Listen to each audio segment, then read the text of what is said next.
The River of Trust. Come close, my little dreamers, and let your old storyteller weave a tale as gentle as a whisper and as bright as a summer stream. Imagine a village cradled by soft hills where the river sparkles like a ribbon of sapphires and the air hums with hope. This is the story of Mira, a girl with a heart full of faith, and the river of trust, which taught her the power of believing in others.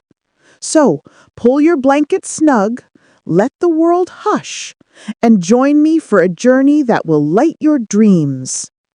Mira was a girl of 9, with dark braids woven with ribbons and eyes that gleamed like polished stones. She lived with her grandfather, a fisherman whose nets caught more than fish. They caught stories of the river's magic.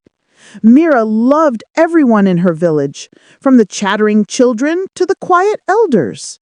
But she saw how trust was scarce. The miller doubted the baker, the weaver eyed the shepherd warily, and neighbors hesitated to share. One moonlit night, as crickets sang, her grandfather told her of a river, not of water, but of light, that flowed for those who trusted others with all their heart. At dawn, Mira's spirit danced. "I'll find that river," she vowed, slipping on her cloak and tucking a loaf of bread into her satchel. She followed the village stream to the whispering glade, where trees stood like guardians and mist swirled like dreams. The air was cool, filled with the scent of pine and dew. Sparrows chirped, guiding her deeper until she reached a clearing where the ground shimmered. There, a river of light flowed, its waters glowing like liquid stars, rippling with warmth. Mira knelt, and a tiny vial, no bigger than her thumb, floated to the surface, sparkling with the river's glow. A voice soft as a lullaby spoke. "This is the vial of trust. Fill it with acts of faith, and it will light the way." Mira clutched the vial, its warmth spreading through her fingers. She ran home, bursting to tell her grandfather. "I found it," she cried, showing him the glowing vial. He smiled, his face creasing like old parchment. "Trust is fragile, Mira, but strong when given freely. Let the vial guide you." The next day, Mira carried the vial through the village. Its light was faint, but steady, like a candle in the breeze. She saw the miller, old Tobin, grumbling about a broken wheel. Mira's heart fluttered.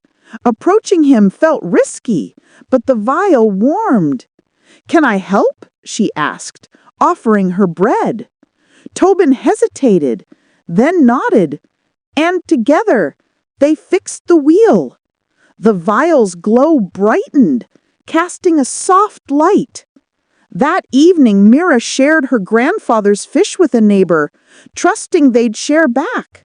They did, with apples, and the vial shone brighter. Word of Mira's vial spread, and children crowded around, curious. But its light dimmed when anyone doubted or turned away. "It glows for trust," Mira said, holding it high. One day, a drought parched the village, drying crops and spirits. The villagers, wary of sharing, hoarded their stores. Mira clutched the vial, its glow urging her on. She knocked on doors, offering her grandfather's last fish. "We'll share what we have," she said. Some hesitated, but Leela, the baker's daughter, gave flour, and Theo, the artist, offered water. The vial blazed, its light warming the square. Mira's trust inspired others.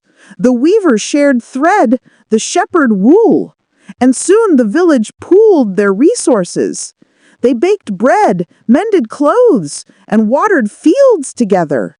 The vial's glow lit their work, turning dusk into day. Mira noticed the light didn't just shine outward. It filled her with calm, like a river in her heart. One evening, a stranger named Leela arrived, her bag empty and her eyes tired. The village paused, unsure. Mira, vial glowing, ran to her. "Stay with us," she said, offering bread. Leela smiled, sharing a song, and the vial's light danced. The drought ended, but Mira's work didn't. She taught the children about trust, how believing in others, even when it's hard, builds a river of light. They listened wide-eyed and began sharing toys, helping neighbors, and welcoming newcomers. The vial's glow spread, and the village became known as the place of trust, where hearts opened like flowers.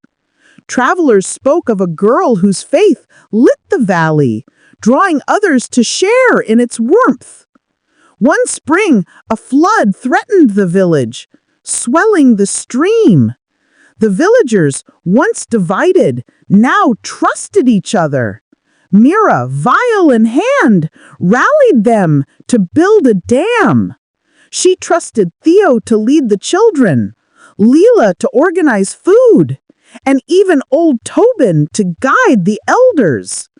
The vial shone like a star, its light guiding their hands. By morning, the village was safe, and the square bust wasn't just given, it was built, like a river carving its path. Years later, Mira, now grown, passed the vial to a quiet boy named Sam, who'd shared his only blanket with a cold traveler. "Keep it flowing," she said. Sam nodded, his eyes bright, and the vial glowed. The village thrived, its river of trust never fading, for every shared loaf, every kind word added to its light. Travelers carried tales of the trusting valley, where a girl's faith bound hearts together. So, my sweet dreamers, as you nestle into your pillows, think of Mira and her vial. Trust is like a river. It grows when you share it, lighting even the darkest paths. Close your eyes, feel that glowing vial, and let it carry you to dreams of faith and friendship. Good night, my dear ones.